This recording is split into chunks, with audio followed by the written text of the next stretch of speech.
Welcome to the Healers Café, the #1 show for medical practitioners and holistic healers to have heart-to-heart conversations about their day-to-day lives while sharing their expertise for improving your health and wellness. So welcome to the Healers Café. And today I have with me Mike Sententia, I should get the name right, from Healing Lab Energy Healing. And he has been studying and practicing energy healing for the last 20 years and has developed a unique system of energy healing specifically designed for chronic pain conditions. And this is actually a follow-up from our first interview in which I I actually decided to with my partner Tony to experiment with this because Tony, all of you know from with some of the different podcasts I've had, has been suffering from this chronic pain, and Mike generously offered to just follow up and be really transparent about sort of not just what happened in this one therapy, but really talk about healing and the expectation of the practitioner, what the expectation of the client, what unfolds, what are we looking for, that type of discussion. So it really should be a very exciting discussion for all practitioners to look at.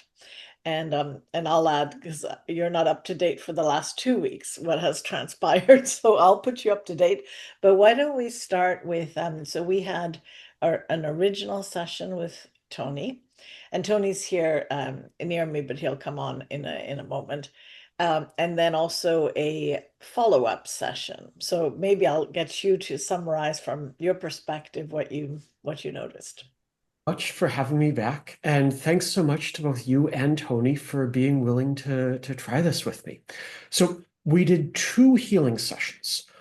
First, high level, all of my sessions come with a money back guarantee because I know nothing works for everyone, and I think skepticism is the correct stance to take when it comes to energy healing. So somebody can come in, get a session. If it doesn't work for them, if they're not completely satisfied, they don't pay. And I think that's super important to let people try it for themselves. So I worked with Tony. Is it okay if I share the details of Tony's health condition?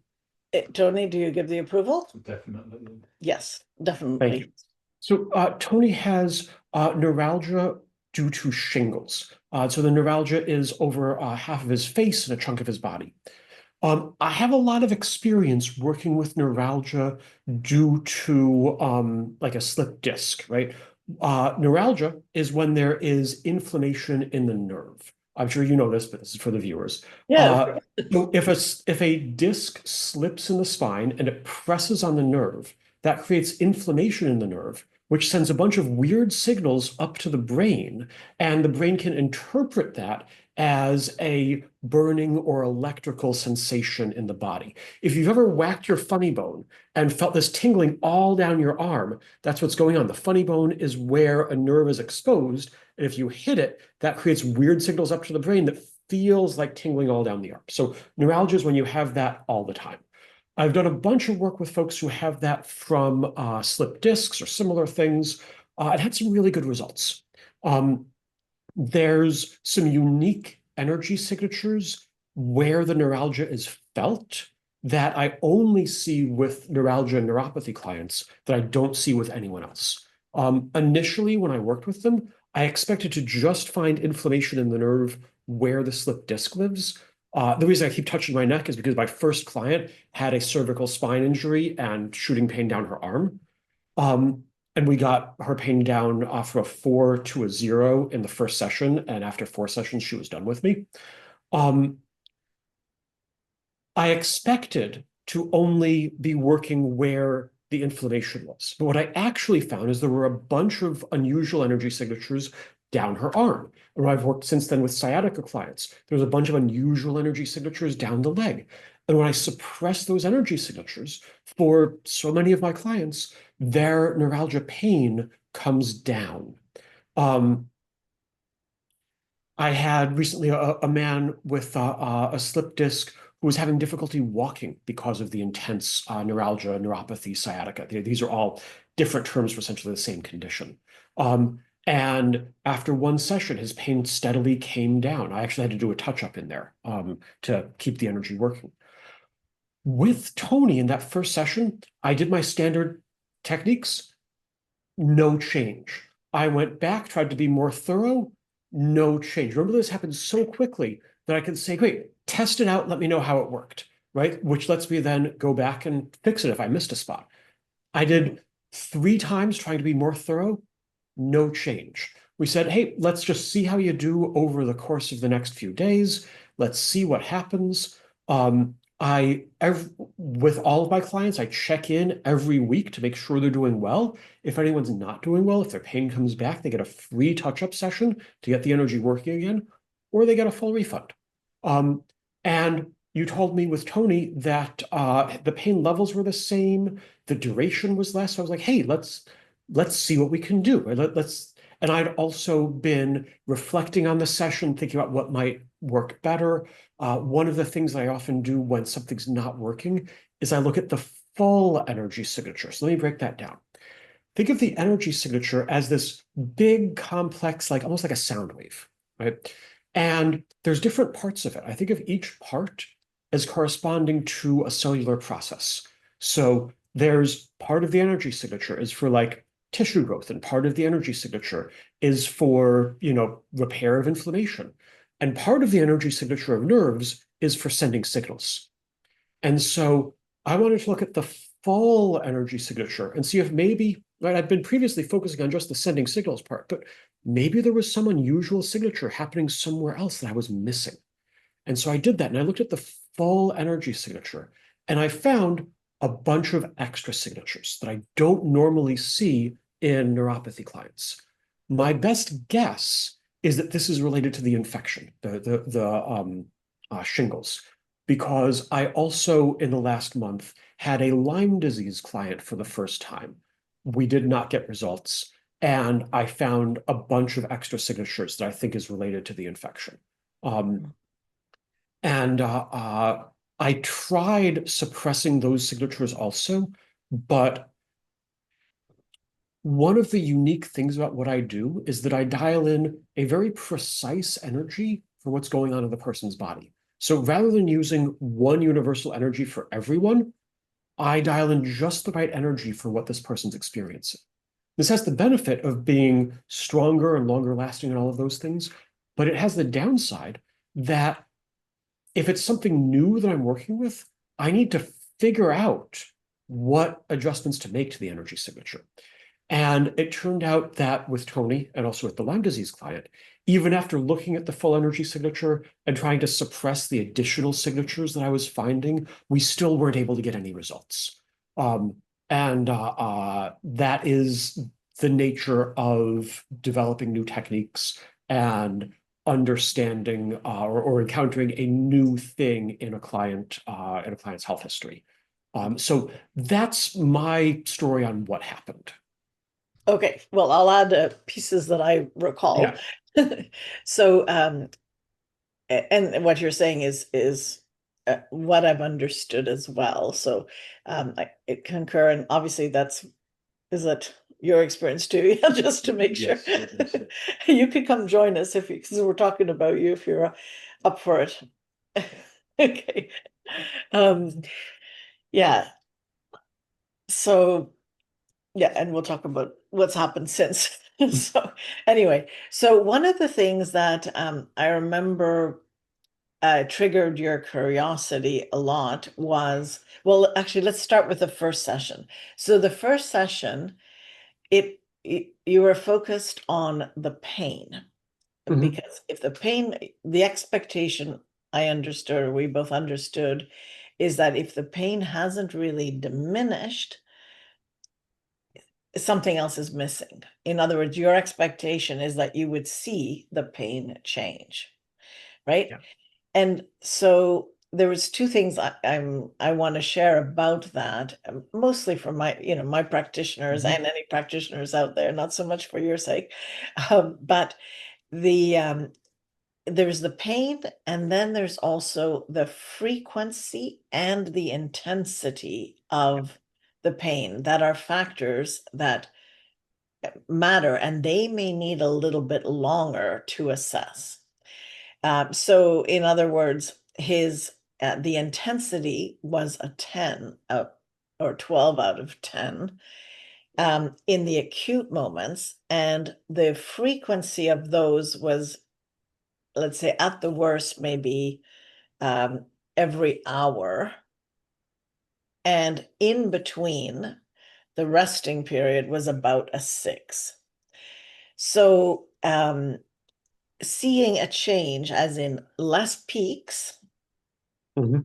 would be a good sign, or maybe the peak going up to, 6, 7, 8 instead of 10, 12, or the resting being at a 3 would be all good signs. So this is kind of what we were monitoring to see if we saw a change. And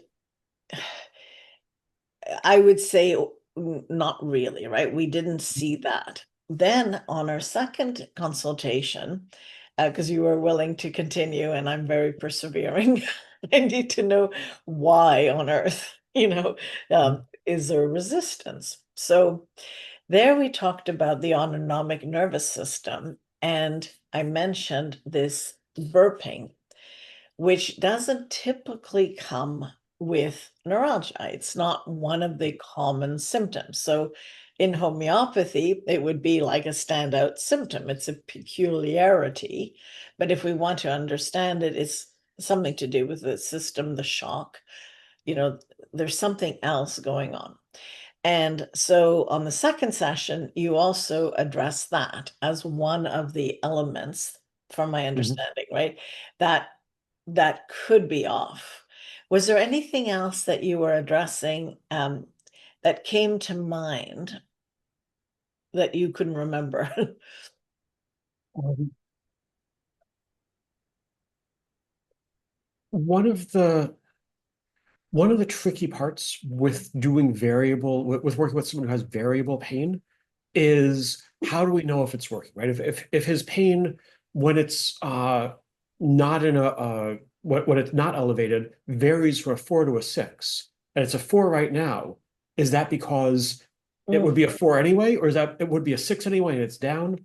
yeah, But I think that o over time you were able to see that there wasn't really a change to that.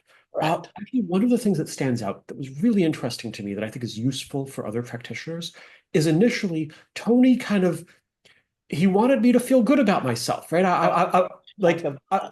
I was, I was showing up as someone who really wanted to help him, and he wanted to be like, yeah, I feel calmer. I think I feel a little better.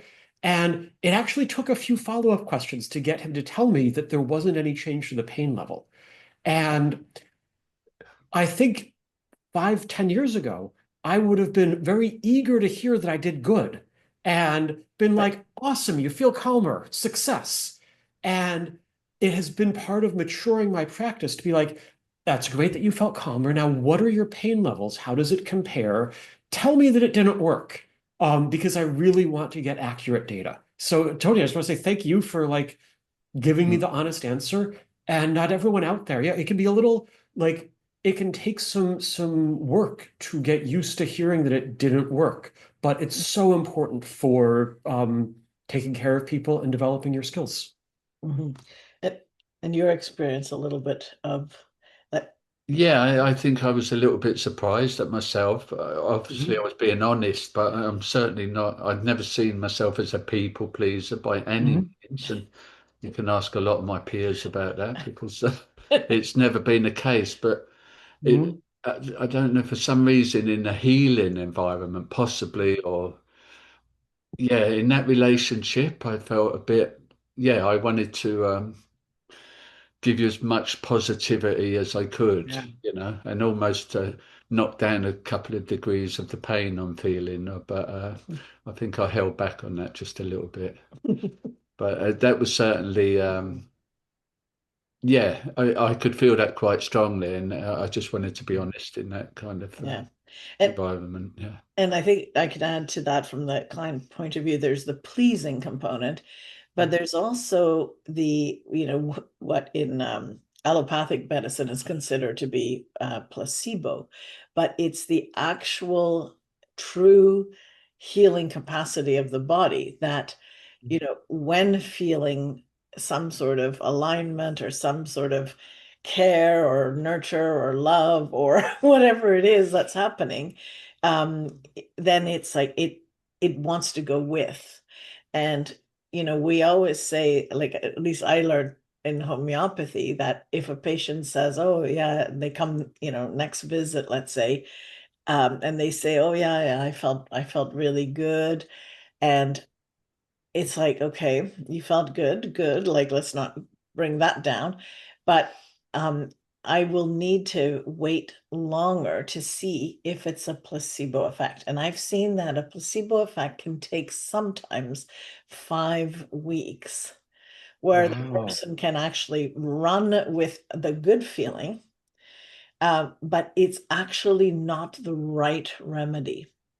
Mm. In other words, Mm. when they come back, it's like, because, I don't want to talk about homeopathy here specifically, but, there's many things you check. And Mhm. um, that's when I have to retake the case. I know that they subconsciously did this, or maybe there was a conscious desire, like Tony mentions, he wants to please, which is not in character, but it's still the truth of Wait, hold on a what happens. minute.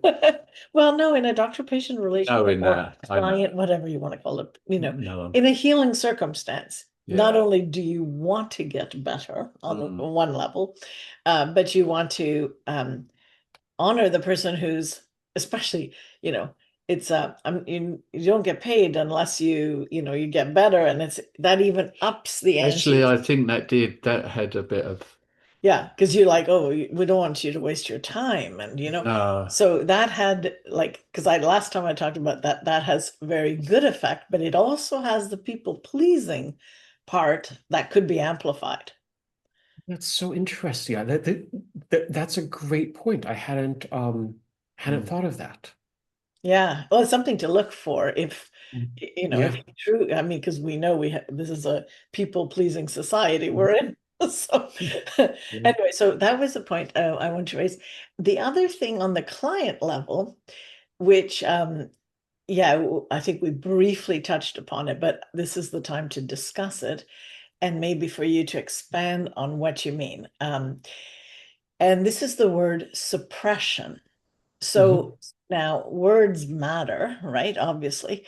And um, and the alignment of the client towards a word matters. It's like, for example, I've had patients who they come in for a whole bunch of different things, or they came in, all past tense, but just to clarify for the powers that be. Anyway, um, and they like they still want to do the operation, even Mhm. though, from my understanding, there's not going to be any of the things that to take out that would have been Mm. taken out, right? For example, but they're so aligned with the surgery that the most therapeutic thing I can do is go is allow them to do this, in the sense that even though I know that I've taken care of the problem, and they'll come back and say, you won't believe this. They opened me up and boom, it was gone, or whatever. It's like, actually, I do believe that, but you know, but they're so aligned that alignment Mm. is critical. So the word suppress, because we talked about it, and Mhm. it's like that is a very allopathic term, right? That's what drugs do. They suppress the symptoms, the expression of the symptom. And Mhm. there is a disalignment with that word, even though I tried my best to explain it in your terms. It didn't feel like, like homeopathy is like cures like, vibrational energy, you try to Yeah. match it, you don't suppress.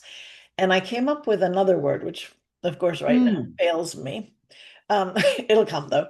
And I was thinking, why the word suppress? And could you explain what you're doing? Because you're not suppressing in the allopathic way of looking at it. You're using it in a different way. You know, that's really interesting. What would your life be like if you were pain-free? If you were one of the millions who suffer from chronic pain, the thought of just one day without it may seem impossible. This is often because conventional medicine tends to fall short in the treatment of pain, opting to prescribe pills or recommend surgery rather than getting to the root cause of the problem. But if you are suffering with emotional or physical pain, there is hope. Join the founder and CEO of Bowen College, Manon Bolliger, live online for your body-mind reboot. Learn how to listen to your symptoms and get to the root cause of your pain. Plus, be trained in basic Bowen therapy moves so that you can reboot your body for optimal health. You don't have to live in pain. You can heal. Stop the pain pill cycle by visiting www.yourbodymindreboot.com to learn more and to register.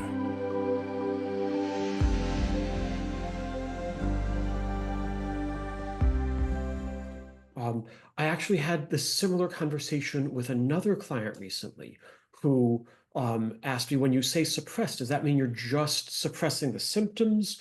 And I realized, based on the conversation with you guys and the conversation with her, that actually the word suppress is bringing up the wrong idea in people's minds. So now I'm thinking about what word might I replace it with. But what's happening? So we talked about how the energy signature, you can think of it like a sound wave. And there's a bunch of different parts, right? There's the, cellular growth and responding to inflammation and pain signaling. And, depending on what's going on, we might want to work with different parts of the energy signature. And there are other parts that we don't want to work with at all, like, just bringing in ATP and bringing in energy. We probably don't want to mess with that. And the way that I think about this is if we can take part of the energy signature and increase it, that increases the corresponding cellular process. And if we take that part of the energy signature and decrease it, that decreases the corresponding cellular process. At least that's the theory behind everything that I do. And so what I'm doing when I work with pain is I'm taking the parts of the energy signature that are elevated in pain. And you can think of it like noise canceling headphones, right? You have a sound wave and you play the exact opposite sound wave and it cancels out the noise. So here I'm taking the energy signature that the person has and I'm applying an inverse energy signature to cancel it out and bring it back down to zero. And I've previously been using the word suppress to talk about that I'm suppressing that part of the energy signature. But I'm thinking that maybe negate or cancel out might be better. Okay, And I have another word for you. please. Neutralizing. I like that. Because neutral is, it's okay. And also because, it's kind of hip to say, oh, in certain, alternative therapies or traditional therapies to say we're balancing the body. But there's no such thing as balancing. What we're doing is increasing adaptation, right? But people accept balancing because it's a neutral word. So neutralizing, it has the impact of that's what the sound thing is. It's neutralizing it, right? And neutral is neutral. You can't have a negative association to suppressing, right? Yeah. Anyway. Thank you so much. I really appreciate that. Okay. And one of the complexities also, so with pain, I want to bring the signature down. With inflammation, I want to bring the signature down. But then also, if tissue is damaged, I want to take the parts of the energy signature related to growing healthy new tissue, and I want to boost them. Specifically, I want to boost the ones that a kid has in that tissue that an adult doesn't have. The idea being to help grow healthy new tissue. I first did that for arthritis clients, and over the course of a year, most of my arthritis clients wind up not needing me anymore. And we even have some imaging evidence of cartilage regrowing. So I like neutralize, and then I'm probably going to use boost for what I do with Right. regrowth Yeah, signature. or rebalancing, or Yeah. like you could use, it's Rebalancing for growth, something like that. So it's so interesting being both a practitioner and a marketer, right? And right. figuring out what terms to use. That's, I think anyone who's in the Mhm. in the fields we're in, Yeah. you've got to understand the market, because and the words matter, right? And they matter Yeah. more and more. Okay, now I realize we have like 10 minutes, so I want to update you to what has Please. happened since, Yeah. because I think you'll find this fascinating. So okay, after the second treatment, unfortunately, or for whatever, the way the universe has it, Yeah. there was nothing, no improvement again. And it's like, Right. and so that was quite, it was quite depressing, in a sense that, you know, we've done so many treatments, and people know I'm a naturopath, and I'm a really well-known homeopath. I'm a Bowen therapist, have a school. I can't do anything. Everyone I've tried, nothing yet, right? So I'm like, oh, I don't know anymore what to do. So we're out on Bowen, and we're looking after the grandkid and helping my daughter move and do all these things anyway. And we go swimming, and Mr. Tony.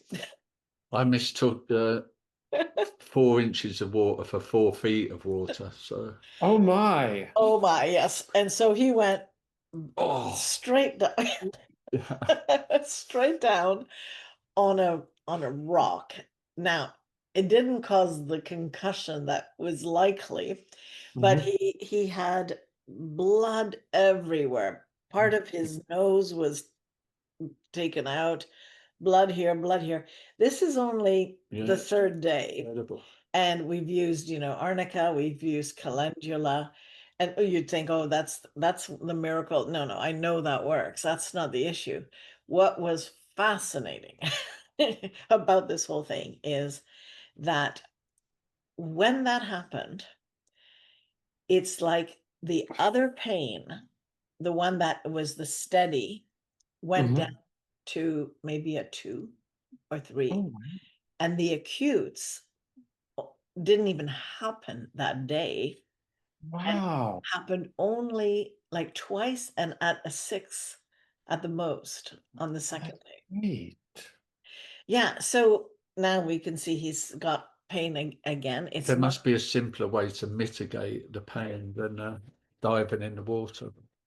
absolutely, no, don't do the concussion, but I wanted to share that, you know, So interesting. Yeah. yeah, in Hahnemann's what is it called? Oh my God. Organon of Medicine, right? Which is really one of the fundamental books for all medicine. It's not just homeopathy, but homeopathy, because it heals. He was looking Mhm. not at the impact of drugs, that's a different book, but the actual impact of healing. And he noticed that when there was epidemics or other stronger acutes, that the chronic condition, Mhm. and he was talking specifically about arthritis, would pretty well dissipate. And if it lasted long enough, it would actually allow the body to completely rid itself of that disease. Wow. Yeah, so it's fascinating. So we were thinking until today, Yeah. where we have our podcast arranged, that maybe we're finally onto something. But this is a clue. I mean, I don't know what he needs to do next, but I thought I'd share that with you, because that there is a change still. Now we're only very young into this, right? So day 4, I don't know.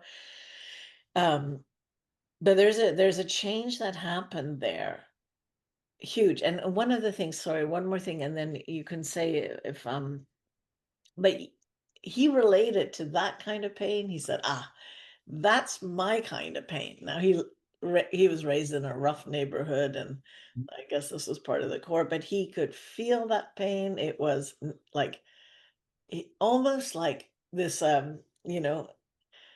it's a pain he could welcome because he knows he could deal with it. Whereas the other one's this electric pain that he's disassociated with. And I kept saying, where is that other pain?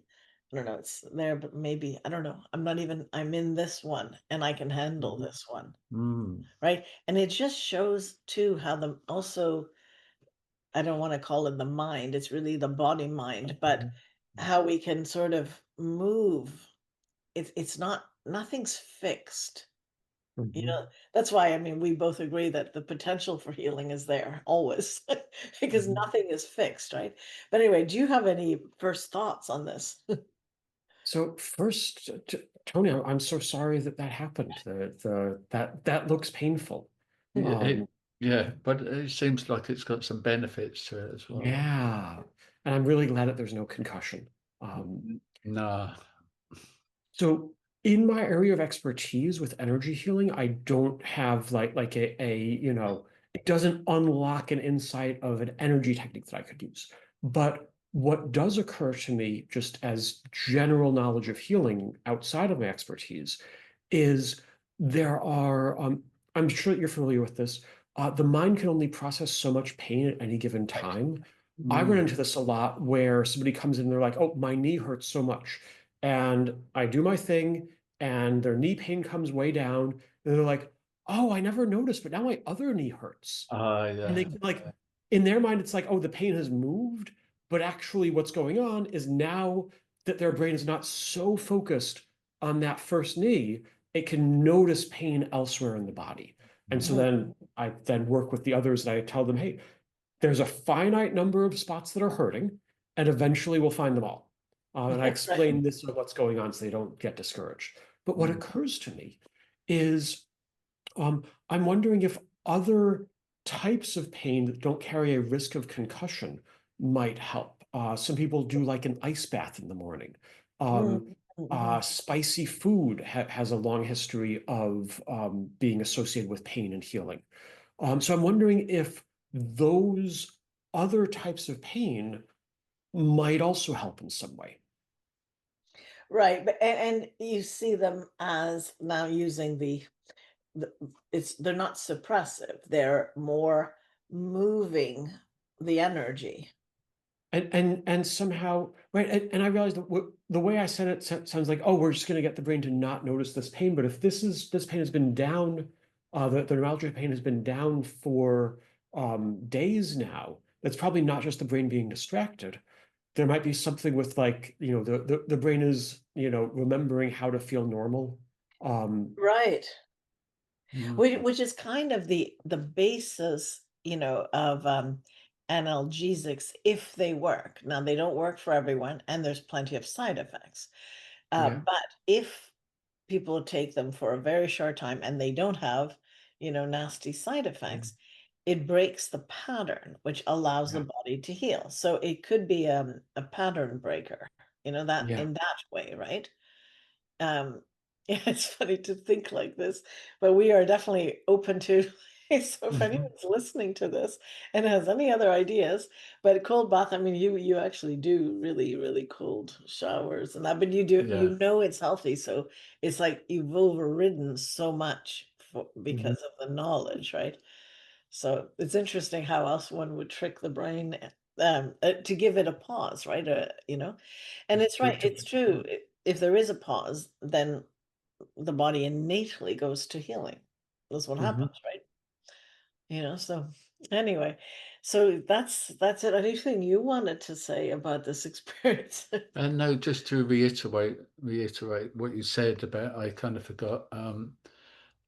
Yeah, this kind of pain or like physical, I can deal with. I'm used to it, and I did have quite a rough kind of upbringing, and I've kind of normalized it a little bit.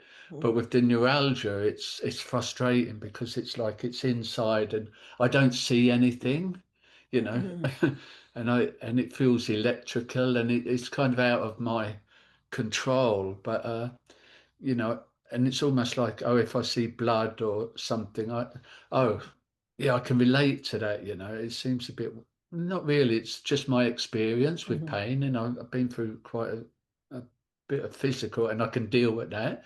And I think that's the thing with the neuralgia. It's so frustrating. It's like I can't see anything, and it's, yeah, it's just totally out of my control. I suppose You know, most pain is, but I like, I think part of the, say, control is, like, I can deal with it psychologically. I can see some, oh yeah, that's because of that. And it's like this, I've got no idea what this is. mhm. I know the medical system with shingles and that, but as a normal person, I don't relate to that. I just relate to, yeah, the physicality of it in a way. Yeah. You know, that's a great point that so many people have invisible pain and invisible disabilities, Mm. and the people around them, it's so easy to dismiss them.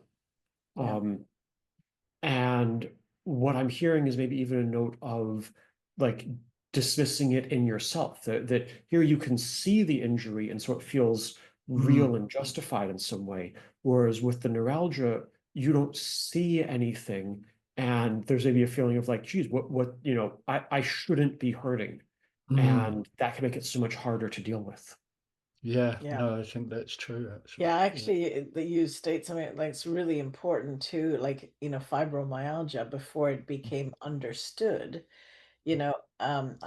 I used to have patients coming in saying, "Oh, I have that disease that no, but that doesn't exist," and Mm. I'm perfectly healthy apparently. And it's like, but I'm in total pain, and please be careful when you touch me. And it's like, I get it. Like you're living with this unseen thing and unaccepted thing, which again triggers a whole bunch of other things, Yeah, so it's very interesting. Yeah.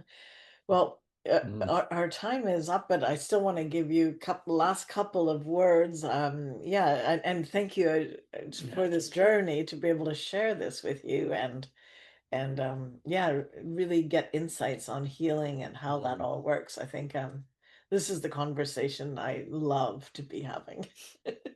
Thank you so much for having me again. I love having these conversations too. And Tony, thank you for the update and for being part of this, both the healing sessions and Yeah.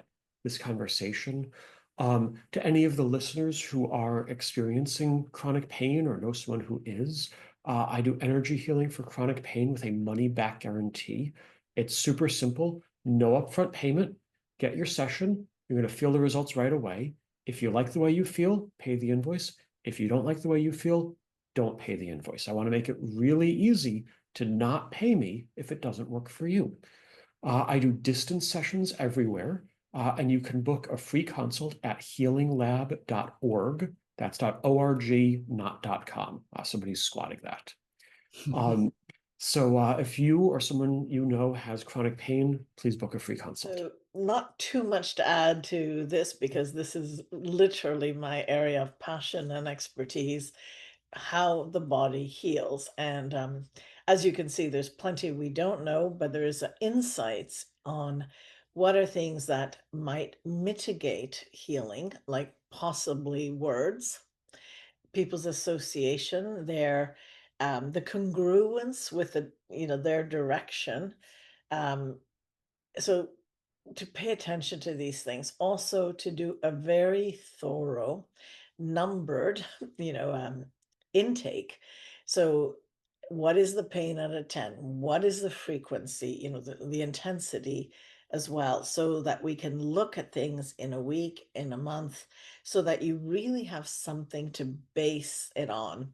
And this is very important to do it in a transparent way with the client. Obviously, you can't guess their level of pain, or you don't know any of that unless you ask.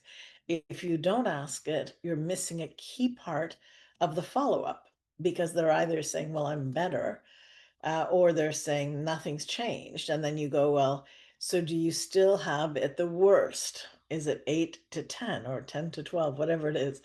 Oh, no, actually, no, it's more like an 8. Oh, okay. And what about the frequency? So we really need to learn to take thorough cases, interviews for the sake of yourself, your own practice, so that you know what you're comparing to, but also with the client or patient, so that they know, because the great thing about people is that when they get better, they forget their pain. And I mean, that's wonderful. We don't want to change that. So let's at least take notes, good notes, so we can do proper follow-ups. So that's my little share with you. Thank you for joining us at the Healers Café. If you haven't already done so, please like, comment, and subscribe with notifications on, as I post a new podcast every Wednesday with tons of useful information and tips for natural healing that you won't want to miss.